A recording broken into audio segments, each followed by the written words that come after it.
NEET தேர்வு எழுதி தேர்ச்சி பெற்ற மாணவர்களுக்கு அகில இந்திய ஒதுக்கீட்டு இடங்களுக்கான 2வது கட்ட கலந்தாய்வு 7ஆம் தேதி வரை நடைபெறுகிறது. இந்நிலையில் மருத்துவம் படிக்க விரும்பும் தமிழக மாணவர்களுக்கு இதில் புதிய சிக்கல் உண்டாகி இருக்கிறது. இது குறித்து விளக்குகிறது இந்த செய்தி தொகுப்பு.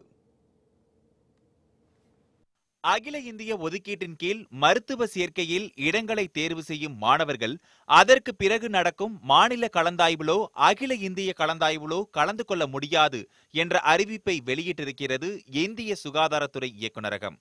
தமிழகத்தில் மாநில ஒதுக்கீட்டிற்கான தரவரிசை பட்டியலே இன்னும் வெளியாகாத நிலையில் எந்த அறிவிப்பினால் மருத்துவம் படிக்க விரும்பும் மாணவர்கள் மிகுந்த குழப்பத்திற்கு ஆளாகியுள்ளனர்.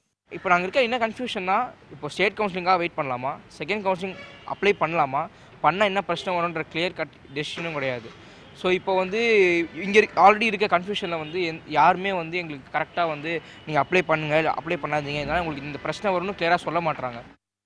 உதாரணமாக, நீட் தேர்வில் 350 மதிப்பெண் எடுத்த தமிழகத்தை சேர்ந்த மாணவர் ஒருவருக்கு அகில இந்திய ஒதுக்கீட்டின் போது தரவரிசையில் பின்னால் உள்ள மருத்துவக் கல்லூரியிலேயே இடம் கிடைக்கும். ஆனால் மாநில ஒதுக்கீட்டில் சேரும்போது அவருக்கு சொந்த ஊரிலேயே சிறந்த கல்லூரி கிடைக்கும் வாய்ப்பு உள்ளது.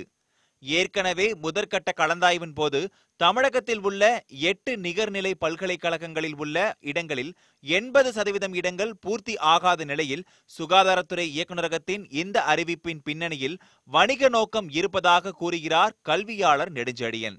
தகுதியுள்ள மாணவர் மெரிட் இருந்தும் அவர் இங்கே போகக்கூடாது அப்படின்னு சொல்கிறது ஜாயின் பண்ணக்கூடாது அப்படிங்கிறது மாணவர்களை வெகுவாக பாதிக்கும். இதில் எண்ணற்ற மாணவர்கள், நல்ல மதிப்பெண்கள் வாங்கிய மாணவர்கள் இங்கு செல்வதா அங்கு செல்வதா என்று எங்கு செல்ல முடியாத ஒரு சூழ்நிலை நிலவி வருகிறது.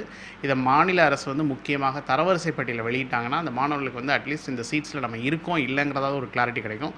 அதை வச்சு அவங்க அகில இந்திய தேர்வில் வெளியே போகிறதுக்கான வாய்ப்புகள் உருவாகும்.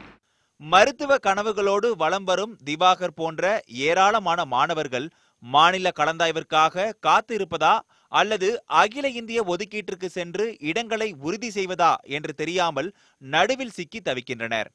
நீட் தேர்வின் அடிப்படையில் மருத்துவ மாணவர் சேர்க்கையை நடத்த முயற்சி செய்யும் மத்திய அரசிடம் எந்தவித குளறுபடியும் இல்லாமல் சேர்க்கையை தெளிவாக முடிக்கும் செயல் திட்டம் இல்லாமல் போனது மாணவர்களுக்கு பெரும் பாதிப்பாக இருக்கிறது என்பதே கல்வியாளர்களின் கருத்து. ஒளிப்பதிவாளர் கார்த்திகுடன் விஷ்ணு, நியூஸ் 18 தமிழ்நாடு.